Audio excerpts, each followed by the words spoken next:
Sperm freezing কার লাগে? দেখো, cement freezing বা স্পাম ফ্রিজিং খুব ইজি একটা প্রসিডিওর। ছেলেদের জন্য সিমেন্ট প্রোডাকশন করা খুব ইজি একটা ব্যাপার। ম্যাস্টারবেট করে স্যাম্পল ইউজুয়ালি আমরা প্রেফার করি। এবার সেটাকে আমরা কিছু তার আগে দেখে নিই তার বেসিক কতগুলো কাউন্ট কিরকম কি আছে। মোটামুটি যদি ভালো থাকছে সেইটাকে আমরা ফ্রিজিং করি। বা সিমেন্ট ফ্রিজিং আমরা মেনলি কাদের জন্য করি বলি, ফার্স্ট যাদের আমাদের আইভিএফ পেশেন্ট তাদের আমরা সবসময় বলি একটা ব্যাকআপ স্যাম্পল দিন, যাতে কিনা রাইট যেদিনকে আইভিএফ এর ডেট সেদিন যদি অসুবিধা হয় সেই স্যাম্পল ইউজ করতে হবে। তো সেই বা অনেকের ধরো হাজব্যান্ড থাকছে না, দূরে চলে যাচ্ছে, কাজের সূত্রে বাইরে যাচ্ছে, তার ট্রিটমেন্ট চলছে আইইউআই বা আইভিএফ, তাদের ক্ষেত্রে আমরা বলি স্পামটা ফ্রিজ করে রেখে গেলে আমরা ওইটা দিয়ে করতে পারবো। এদের এই গ্রুপটার জন্য আমরা সবসময় করে থাকি। কিন্তু আরেকটা গ্রুপ যাতে সেটা ইম্পর্টেন্ট হচ্ছে, যেমন ধরো কারোর যদি কোনো বড় অসুখ করেছে, সেটা ক্যান্সার হতে পারে, অন্য কোনো ধরনের অসুখ হতে পারে, যেটাতে সে অনেকদিন বিভিন্ন ওষুধের ইফেক্টে কোনো ক্রনিক ডিজিজ, যেখানে এমন ওষুধ দেওয়া হচ্ছে, ধরো হাইড্রোস্টেরয়েড দেওয়া হচ্ছে বা ক্যান্সার কেমোথেরাপি রেডিওথেরাপি দেওয়া হচ্ছে, যেগুলোতে তার বডির সেলগুলো ড্যামেজ হতে পারে এবং এই স্ক্রোটামের মধ্যে যে টেস্টিস রয়েছে সেটাও ড্যামেজ হতে পারে। সেই জন্য তার স্পাম ফ্রিজ করে রাখতে হয়তো তাকে ডক্টর বলবে।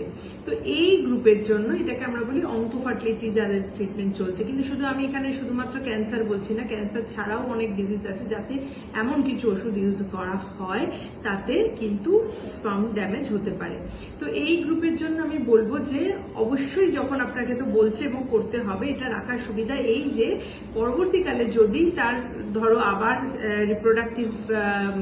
রিপ্রোডাক্টিভিলিটি আবার যদি ফিরে এলো ভালো করে, যে তার নর্মালি স্পাম পরে পাওয়া যাচ্ছে সেটা তো ঠিক আছে, কিন্তু পরে যদি একদমই স্পাম না পাওয়া যায় তখন এটা ব্যাকআপ রইলো তার বায়োলজিক্যাল চাইল্ড পাওয়ার জন্য। কিন্তু এটা যেমন আগে আমি এগ ফ্রিজিং এর জন্য বলেছি, এই স্পাম ফ্রিজিং এর এই গ্রুপের জন্য বলছি যে এইটা করতে গেলে এগেন তোমার ধরো আজকেই যেমন একটি পেশেন্টের পেলাম যেখানে সে স্পাম ফ্রিজিং এর জন্য এসছে, তার বাওয়েল ক্যান্সারের ট্রিটমেন্ট চলছে, অপারেশন হয়ে গেছে, কেমো শুরু হবে তার আগে এসছে, কিন্তু কাউন্টটাই খুব খারাপ। সেখানে পুরো ফিল্ডের মধ্যে আমরা দেখছি একটা কি দুটো স্পাম শুধু নড়ছে, তাও তারা খুব জোরে দৌড়াতে পারছে না।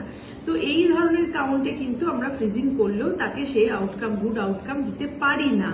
কি করলে হবে? দেখো, অনেক সময় হতে পারে যে ক্যান্সার প্রসেসটার জন্য কিছু ড্যামেজ হয়, অথবা তার লাইফস্টাইল এমন ছিল যার জন্য ক্যান্সারটাও হয়েছে। এই ক্ষেত্রে যেমন ধরো বলছি বাওয়েল ক্যান্সার, তো এগুলো বিভিন্ন নেশা, অনেক কিছু ডায়েট হ্যাবিট, অনেক কিছুর উপর ডিপেন্ড করে। তো এইগুলো যখন হয়েছে তখন তার ক্যান্সার যেমন হয়েছে সেই সময় বডির অন্য সেলও ড্যামেজ হয়েছে, তার মধ্যে এই টেস্টিকুলার সেলগুলো ড্যামেজ হয়ে কিন্তু কাউন্ট খারাপ আসছে। তো ইউজুয়ালি আমরা সবসময় বলি এই গ্রুপকে যে যতক্ষণ না কেমো শুরু হচ্ছে বেশ কয়েকটা স্যাম্পল দিতে, একটা যদি একটাও ভালো থাকে বা সব স্যাম্পল মিলিয়েও যদি আমরা কয়েকটা জীবন্ত স্পাম পাই পরবর্তীকালে, ওখান দিয়ে কিন্তু আইভিএফ করা যাবে এবং তার নিজের বায়োলজিক্যাল সন্তান সে পেতে পারে। তো এইটার জন্য কয়েকটা জিনিস জেনে নিতে হবে। দেশের কিছু রুল আছে যে এই সবাই তো ম্যারিড হয় না কাপল, তখন ধরো কেউ অল্প বয়সে এসে স্টোর করছে বা চাইল্ডহুড ক্যান্সারের জন্য, তো তখন আমরা তার গার্জেনের বা যাকে আরেকটা কন্ট্যাক্টেবল পার্সনের সই নিয়ে রাখি। যদি বাই চান্স কারোর ক্যান্সার রিলেটেড কজে ধরো সে সার্ভাইভই করলো না পরে, তখন এইটা নিয়ে যখন আমাদের একটা সমস্যা তৈরি হয় তখন আমরা এই স্পামটা নিয়ে কি করব, সেই জন্য তার আরেকজনের নাম্বারও আমরা রাখি, কি তাকে আমরা জিজ্ঞাসা করে তখন এটা ডিসকার্ড করতে পারি। অনেক সময় এটা কোর্ট কেস অব্দি গড়ায় যে তার বাবা মা বলে না আমার বাচ্চার এই যে রেখে গেছে এটা দিয়ে আমরা চাইল্ড বানাতে চাই, তার বায়োলজিক্যাল বেবি, কিন্তু তার জন্য সে যদি ম্যারিড না হয় বা ম্যারিড হলে তার ওয়াইফ যদি রাজি না হয় তাহলে এটা কোর্ট অ্যালাউ করে না।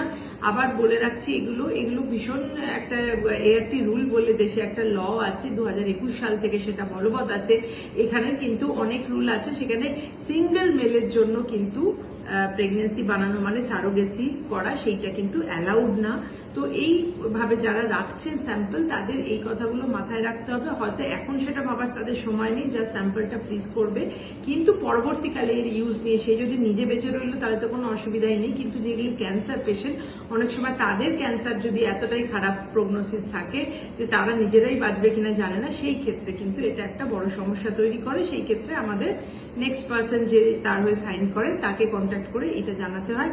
তো আপাতত আমি বলবো যে সবার নিজের হেলথ নিয়ে একটু মানে সচেতন হওয়া, একদম লাস্ট স্টেজে যাতে এইগুলো না ডিসাইড করা হয়, এবং যেইটা তোমার বডিতে ধরো হার্ট অ্যাটাক করছে, প্রেশার বাড়াচ্ছে, ক্যান্সার করছে, সেটা যে লাইফস্টাইল ইস্যুগুলো আছে সেগুলোকে অ্যাড্রেস করলে কিন্তু তোমার বায়োলজিক্যাল ক্লকটাও ঠিক থাকবে এবং স্পামের কোয়ালিটিও ঠিক থাকবে। তো সেই ক্ষেত্রে এরকম কেসে যখন ইমার্জেন্সি স্পাম ফ্রিজ করতে হচ্ছে, বেটার কোয়ালিটি স্পাম পাবো, কিন্তু যার অলরেডি ড্যামেজ রয়েছে, যার জন্য প্রবলেমটা হয়েছে, সেক্ষেত্রে অনেক সময় প্রবলেম হচ্ছে যে এত খারাপ পেলে সেইটাকে যদি আমরা ফ্রিজ করি, যেখানে কিছু ফ্রিজিং এর কেমিক্যাল ইউজ করা হয়, যে আবার যখন সেটাকে বাঁচিয়ে তোলার জন্য থয়িং কেমিক্যাল ইউজ করা হয়, এই প্রসেসটা ওই স্পাম যেগুলো খুব দুর্বল সেল রয়েছে সেগুলো হ্যান্ডেল করতে পারে না, তখন ডেড হয়ে গেলে সেই ডেড স্পাম দিয়ে আমরা প্রেগনেন্সি বানাতে পারবো না পরবর্তীকালে। তো এটা জাস্ট সবার জনস্বার্থে বললাম যে এটা যদি কেউ কারোর জানা থাকে এরকম পেশেন্ট, দেরি না করে সঙ্গে সঙ্গে এটা করতে বলো। আর যাদের এই সমস্যা আছে তাদের কাছে এই ভিডিওটা পাঠিও, যাতে কিনা তারা সচেতন হতে পারে।